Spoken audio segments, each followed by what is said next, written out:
શેઠાણી ના પાડી દો એમને. એમ પણ કાકા નાદ બાર થઈ ગયા છે. ગુલાબ, ભગવાનના કામમાં ના ના પડે. ભલે ને દર્શન કરી લેતા.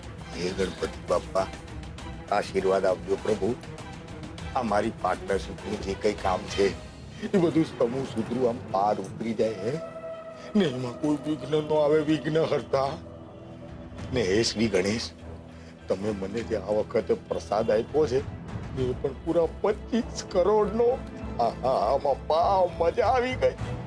પ્રભુ, આવો પ્રસાદ વારંવાર આપતા રહેજો. હે ચાલો પછી મળીએ. ભાભી, પ્રસાદ. હા,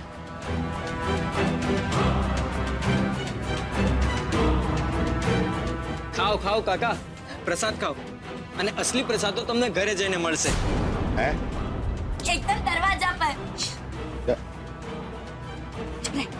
બધા સસ્પેન્સ અત્યારે જ ખોલી નાખશો. હા, ચલો આપણે હવે વિસર્જનની તૈયારી કરવાની છે ને. ચલો ચલો ચલો. ગણપતિ બાપ્પા મોરયા! જય ગણેશ જય ગણેશ જય ગણેશ દેવા, માતા જાકી પાર્વતી પિતા મહાદેવા.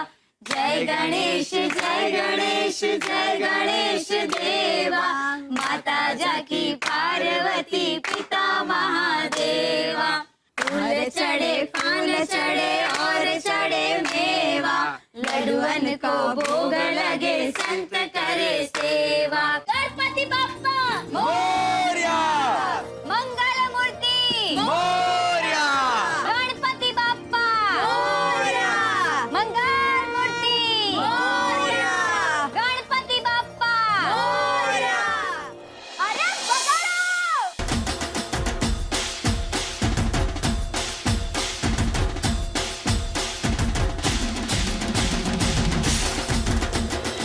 આરતી કરી લઈએ. हाँ सिंदूर लाल चढ़ायो अच्छा गजमुख को, गोंदिल लाल बिराजे सुत गौरी हर को, हाथ लिए गुण लड्डू साई सुरवर को, महिमा कहे न जाए लागत हूँ पद को. जय मंगल मूर्ति मोरया. गणपति बाप्पा मोरया.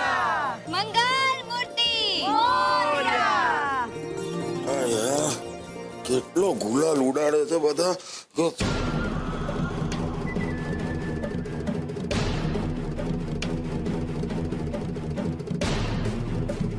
આ શું ન્યાત બાર થવાની જાહેર સૂચના. આજ રોજ તારીખ 26 સપ્ટેમ્બર 2018 ની સવારથી રાઘવ ભટ્ટ અને એના પરિવારને ન્યાત બાર કરવામાં આવેલ છે. જે કોઈ એમની સાથે વાટકી વ્યવહાર રાખશે એમને પણ ન્યાત બાર કરવામાં આવશે. એની સૌએ નોંધ લેવી. આદેશ અનુસાર. वो आदेश तो भीमजी હતા જ આપી શકે. આ બધી શું બકવાસ છે? બા, સરોજ,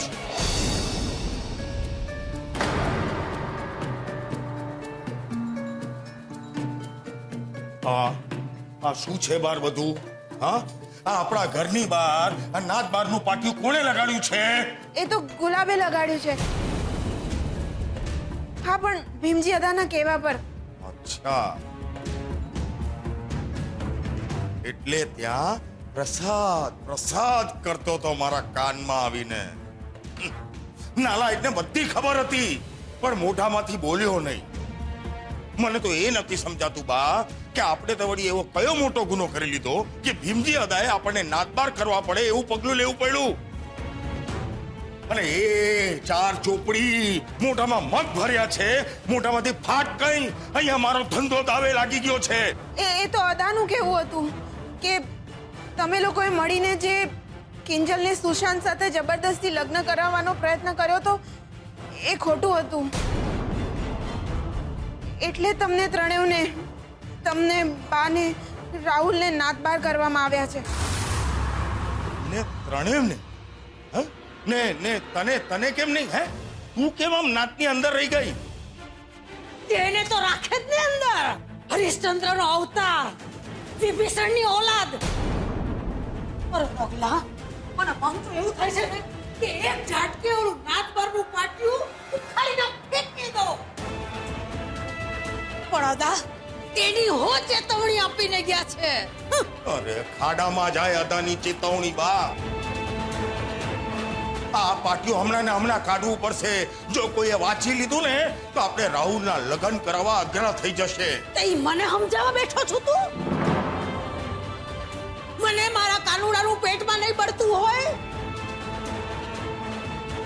પણ અદા પંચ આતી બધાના ભોગ એટલે મારાથી કાંઈ ન કહેવા. તાળા લાગી ગયા મારા મોઢે.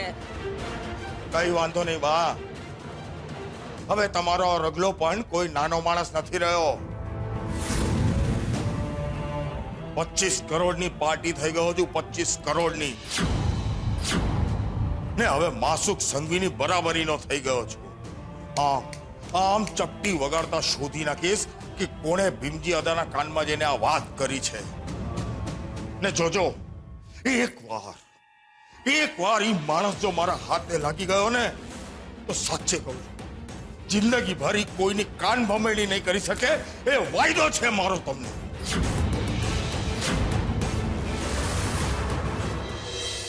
મમ્મી મને લાગે છે કે અત્યાર સુધીમાં તો સુશાંતને જેલમાંથી છોડી દેવામાં આવ્યો છે.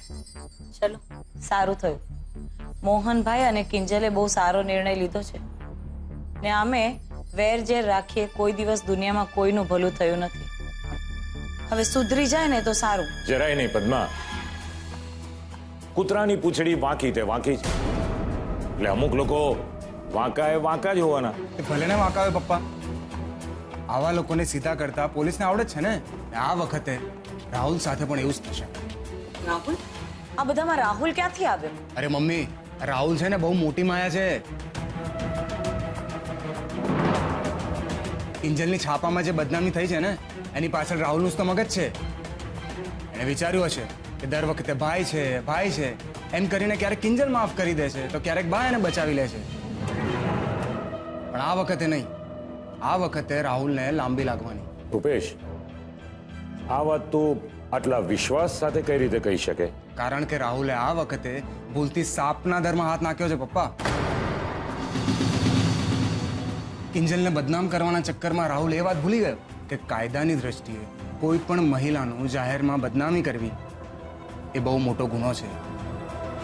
એ તો ઠીક છે પણ મને લાગે છે કે આટલું બધું કર્યા બાદ જો મોહન અંકલે સુશાંત વિરુદ્ધની ફરિયાદ પાછી લઈ લીધી તો પછી રાહુલ તો ઘરનો છે ને. હા બરાબર છે તારી વાત.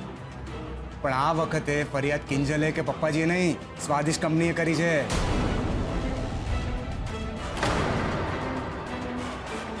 સમજ્યો? અરે આર્ટિકલમાં સ્વાદિષ્ટ કંપનીનું પણ નામ ઘસેડવામાં આવ્યું હતું ને.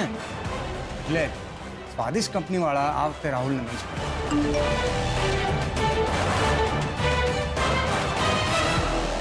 ઉત્કર્ષ આ રિમોટ આપતો મને. કેમ? શું થયું? અરે ટીવીમાં કિંજલ વિશે કોઈ ન્યૂઝ આવી રહ્યા છે. નમસ્તે. હવે અમે લોકો છીએ મોહન ભટ્ટના ઘરે અને મારી સાથે છે એમની દીકરી કિંજલ ભટ્ટ અને ઇન્સ્પેક્ટર રાણા જે કાલના છાપાની હેડલાઇનમાં હતા. પણ કિંજલ ભટ્ટનું કંઈક અલગ જ કહેવું છે. તો આવો આપણે કિંજલ ભટ્ટ પાસેથી જ જાણીએ એમની વાત આજની રજૂઆતમાં. તો બોલો કિંજલબેન, કાલની હેડલાઇન વિશે તમારું શું કહેવું છે?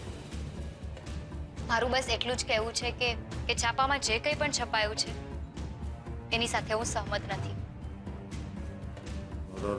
બા જુઓ આ કિંજલડી તો ભારે માથાની નીકળી. હે છે જુઓ એના મોઢા પર તો ગુમાનામ નીતરી રહ્યું છે જાણે.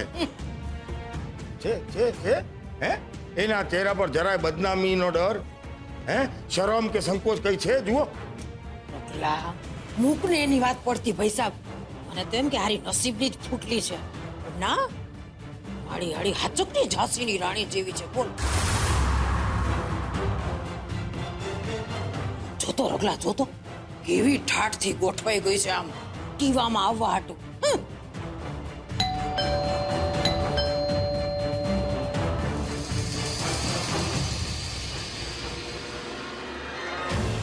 હા રાહુલ લાગે છે આ સમાચાર જોઈને એનું માથું ભમી ગયું હશે.